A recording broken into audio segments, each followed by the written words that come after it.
Salut à tous et bienvenue sur ce nouvel épisode. Pour les personnes qui découvrent la chaîne, je m'appelle Stéphane et j'ai créé ce format afin de vous faire découvrir des artistes, tout ce qui touche de loin ou de près à la musique.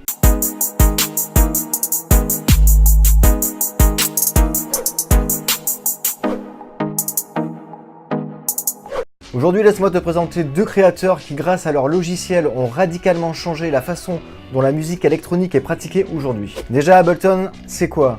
Ableton Live est une station de travail doublée d'un séquenceur audio permettant notamment aux musiciens de stocker, bidouiller des samples en temps réel sur scène, tout ça avec une config ultra légère. Mais revenons en arrière en 1990. Les racines d'Ableton sont indissociables de la scène techno berlinoise. Deux créateurs et DJ, Gérard Bellès et Robert Hanke, utilisent déjà sur scène les prémices de ce logiciel avec leur groupe Monolake. Au départ, ils bidouillaient ce logiciel pour leur set sans l'intention de le développer. Ensuite, les deux bricoleurs rencontrent Bernd Roggendorf, un programmeur qui les encourage et aide à améliorer le fouillis de code qui constitue ce logiciel pour le rendre plus clair et universel et le destiner à la commercialisation. Et en 2001, la première version voit le jour.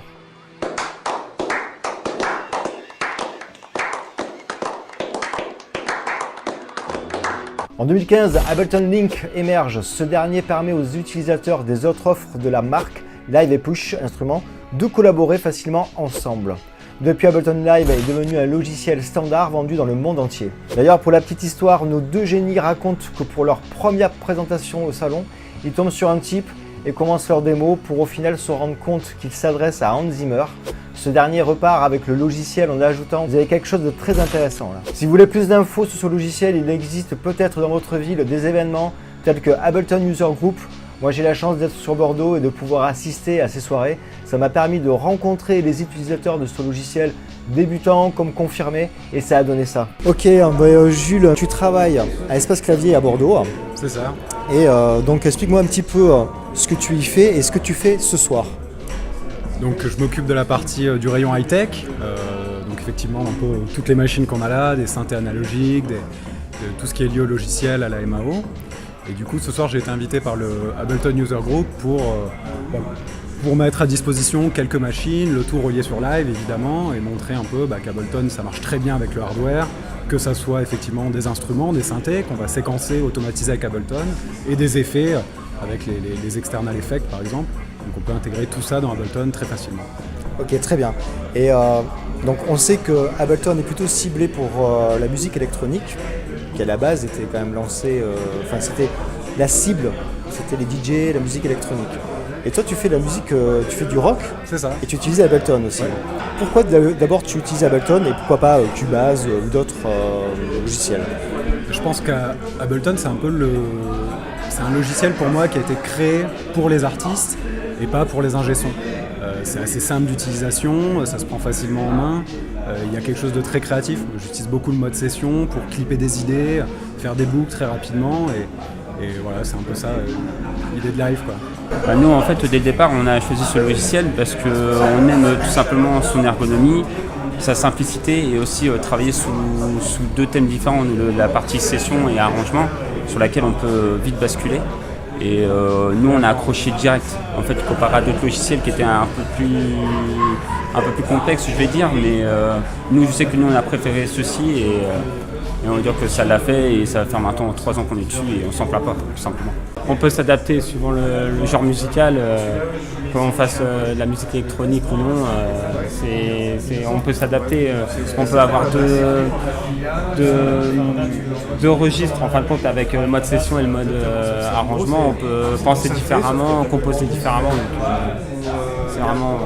Donc Muchab, on se retrouve encore une fois pour l'événement que tu as encore organisé sur Ableton. Oui. Mais justement, je voulais savoir, vu que tu crées de la musique électronique et tu utilises Ableton, oui. Depuis combien de temps maintenant ? Alors, en fait, c'est depuis la première version, donc c'était en 2000. Et en fait, j'allais chez un ami à moi qui était DJ et qui produisait. Et donc, je le regardais faire. Est-ce que tu as déjà utilisé d'autres logiciels ou tu as commencé par Ableton ? En fait, j'ai commencé par Ableton. Un jour, j'ai installé Cubase. J'ai eu mal à la tête. J'ai j'ai vite laissé tomber. Pourquoi? Parce que dans le logiciel Ableton, en fait, ce qui m'intéresse beaucoup, c'est que comme je fais même la découverte musicale aux enfants de 3 ans, ils arrivent à en sortir quelque chose. C'est vraiment le logiciel le plus intuitif que je puisse connaître. J'avais testé aussi Logic sur le logiciel de Mac, de Apple. Et là aussi, c'est pas pour moi. Voilà. Par contre, ce qui est intéressant ce soir, j'ai eu plein de personnes qui... Parce que pour moi, Ableton, c'était cibler la musique électronique. Ah non, du tout. Enfin, c'est ce qui en sortait au départ. Oui, et finalement, j'ai eu plein de personnes qui font du rock et qui utilisent aussi Ableton. Oui. Mais justement, pour même le rap ou le hip-hop et tout, ce qu'il y a d'intéressant, pour une personne qui est solo, il peut carrément faire un groupe à lui tout seul, juste en live looping avec Ableton. C'est-à-dire qu'il a un micro, un contrôleur MIDI au pied, une pédale MIDI effet au pied, et voilà, il peut carrément faire un concert entier seul, et il peut aller jusqu'à la folk, au rock, au rap, tout ce qu'on veut. Voilà. Et voilà, l'épisode est terminé, j'espère que vous avez passé un bon moment. Si vous avez trouvé ça intéressant, n'hésitez pas à me le dire dans les commentaires. Partagez, likez, et moi je vous dis à très vite pour un prochain épisode.